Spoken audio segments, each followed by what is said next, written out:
నమస్కారం ఘంటారావానికి స్వాగతం. ముందుగా ప్రధానాంశాలు.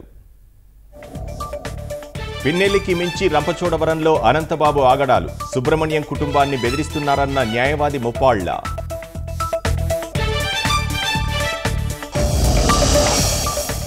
తిరుమలలో శారదాపీఠం ఆక్రమణలపై సాధు పరిషత్ ఆగ్రహం. వెంటనే నిర్మాణాలు తొలగించాలని డిమాండ్.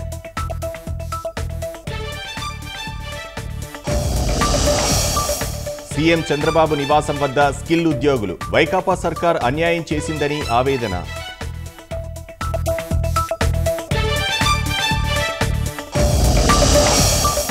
అనంతపురం మెడికల్ కళాశాల వసతి గృహంలో చోరీ. 20 లక్షల విలువైన ల్యాప్టాప్లు, సెల్ ఫోన్ల అపహరణ.